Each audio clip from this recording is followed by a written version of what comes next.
kita cerita yang kes di mahkamah. Boleh Kes di sih masuk bagi mahkamah. fakta. Masuk lah ni. Tu kata Pak Abbas, sakau tu, perkataan tu, jangan benda tu jadi mainan, benda tu tak betul lagi. Tetap Baru bagi masuk fakta kes ni. mahkamah.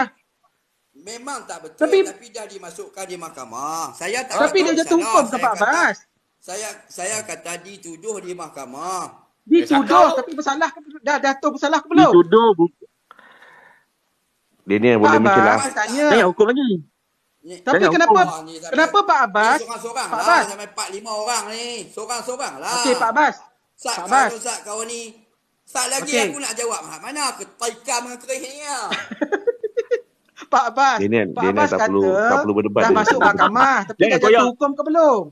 Okey, tak. Okey, tak. Dia ni Tuan Mizan silakan. Assalamualaikum warahmatullahi wabarakatuh. Waalaikumsalam. Kepada Waalaikumsalam. pendebat-pendebat yang malam ni, saya Salam. hormati. Termasuk Pak Abbas, saya pun hormati juga kan kawan-kawan yang lain. Yang pertama saya nak mulakan daripada yang awal lah, perbincangan awal. Tentang negara Malaysia ni Islam ataupun tidak.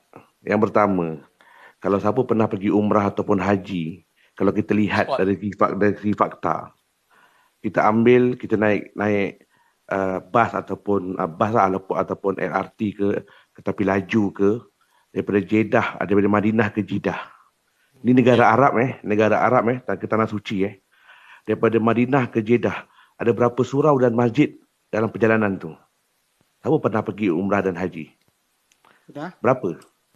Hanya daripada Madinah ke Jeddah di tanah suci, tanah di mana lahirnya Nabi, di mana tanah tempat Nabi berhijrah. Daripada Madinah ke Jeddah hanya ada satu masjid. Okey? Dan fakta di Malaysia, kalau kita naik kereta daripada tol Senai sehinggalah ke Kedah di apa nama? Yang paling last tu. Tempat Saya lupa nama tempat dia. kan Di Kedah. kata ni. Berapa banyakkah surau di setiap Bukit Hitam, Sanlun. hentian RNR? Adakah ini tidak menunjukkan negara kita lebih Islam? Di Islam tak Islam ni bukan soal negara tu. Negara dia bergantung pada individu. Tuhan tak tanya besok awak tu parti mana pun. Dia tanya dua je, iman amal. Tapi bila kita berdebat parti, kita dah salahkan pada kerajaan. Kerajaan yang baik tu hadir bila mana pengundi tu baik. Betul. Bila pengundi cuba ubah nasib mereka pada PRU 14, negara huru-hara, jangan salahkan sebab awak yang pilih. Kita yang pilih. Betul. Soal bergaduh bab berdebat pasal mahkamah. Dari segi faktanya, dalam Malaysia daripada tahun sebelum merdeka sampai sekarang, belum pernah lagi ada orang kena sampai 42 kes.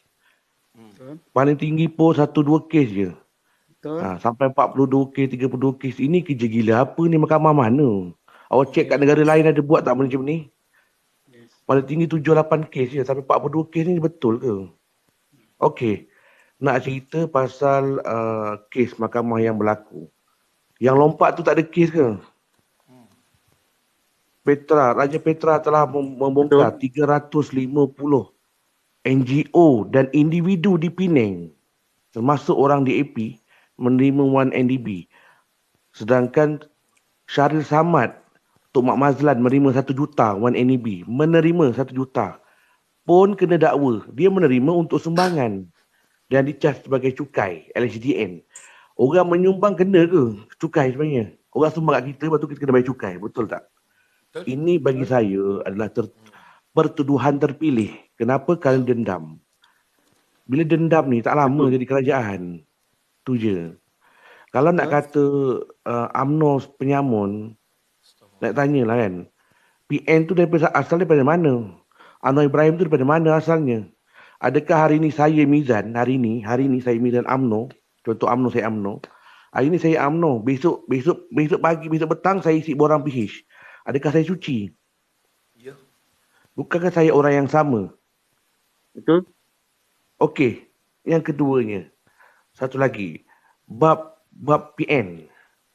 Maaf cakap lah PN ni kebanyakannya adalah orang-orang yang tewas dalam UMNO. Saya melihat sebagai agensi.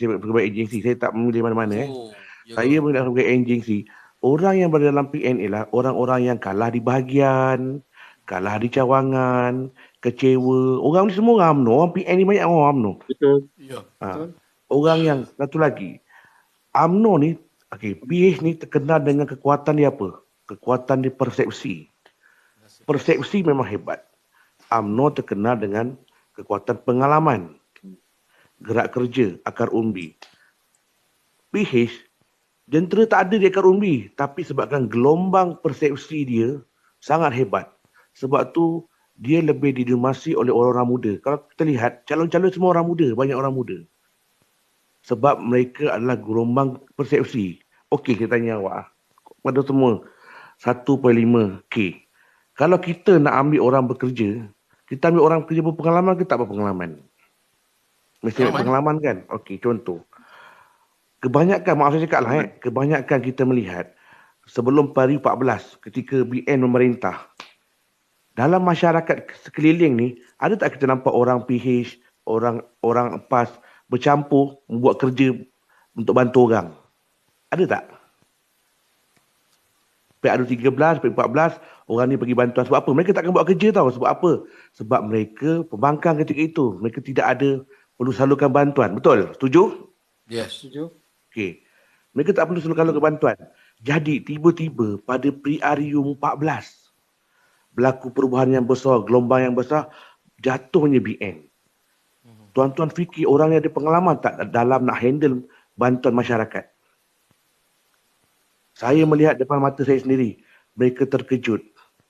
Mereka pertama kali nak handle masyarakat, macam mana nak salurkan bantuan, macam nak bantu orang.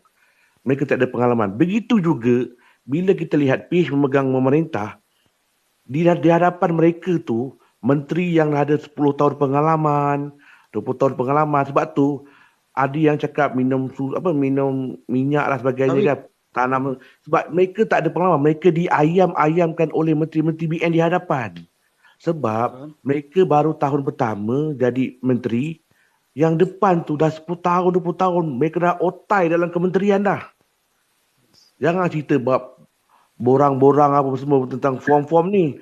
Selok-belok kementerian sampai ke agensi bawah mereka dah pengalaman. Sebab tu, rakyat Malaysia memberikan aspek yang tinggi kepada PH. Sebab apa? Mereka bermain persepsi. Tapi bila mereka memerintah aja, hancur. Sebab apa? Mereka baru pertama kali jadi menteri. Orang kata bila sembang terlalu tinggi, memberikan aspek high expectation kepada rakyat, ini boleh tukar turun, tol boleh buang, PTPN tak perlu bayar, rakyat percaya. Minyak ini besok tu RM1.5. Jadi bila rakyat percaya, rakyat cuba. Bila dapat, bila dia masuk kementerian. Sebab apa? Sebelum tu mereka tak pernah masuk dalam kementerian pun. Mereka tak tahu suasana dalam kementerian.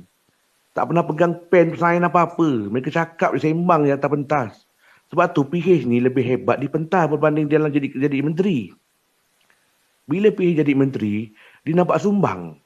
Sebab kehebatan pemimpin PH bukan di dalam kementerian. Kehebatan pemimpin PH hanya di atas pentas. Sebab mereka tidak ada pengalaman dalam mentadbir. Betul. Sebab tu, kalau kita lihat, pergilah buka YouTube, tengok bila perdebatan, mereka kena ayam dia dengan menteri-menteri ni. Contohnya, Lee Guan Eng. Dia cuba salahkan pasal duit, GST. dia kata duit GST hilang, dia kata kan. Sebenarnya duit GST tu bukan hilang. Duit GST tu dimasukkan dalam tabung akaun lain-lain. Akhirnya tersalah titik perpuluhan, dia kata. Ini menunjukkan bahawa dia kata dia accountant, tetapi dia bukan accountant. Dia belum jadi accountant lagi. Akhirnya terbongkar. Kenapa? Mereka memikirkan bahawa MP, Member of Parliament, ahli Parlimen BN ni tak power, UMNO ni tak power. Sedangkan mereka boleh bongkar segala-galanya. Sebab budak baru kerja setahun, nak dibandingkan dengan orang kerja 10 tahun, memang tak boleh. Tapi apa yang kita lihat, rakyat masih percaya. Saya pelik lah. Kenapa? Sebab gelombang persepsi. Saya tak nak cakap fitnah kalau fitnah ni mereka sendiri tanggung lah. Tapi mereka bermain persepsi. Berpersepsi macam mana? Mengatakan orang tu salah, orang ni salah, orang tu salah, orang ni salah. LCS baru ni main-mainan tu. Sedangkan Panglima Tentera dah terangkan detail macam mana. Percaya orang ceramah atas pentas tu. Kalau kita tak percaya panglima tentera yang menerangkan, nak jadi apa kita ni? Percaya apa? Panglima tentera ni orang yang bermula daripada bawah sampai jadi panglima yang tertinggi dalam tentera menerangkan tentang kapal. Manusia rakyat Malaysia tetap percaya pada orang yang pernah tipu akaun Petronas tu.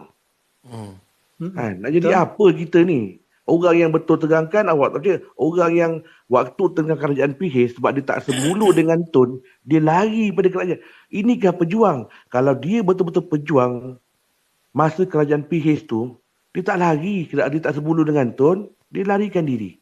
Dan hujung-hujung bertanya timbalan, muncul balik. Buat lagi formula baru. Kalau pejuang macam KJ contoh, dia suka ke tak suka, dia tetap berjuang.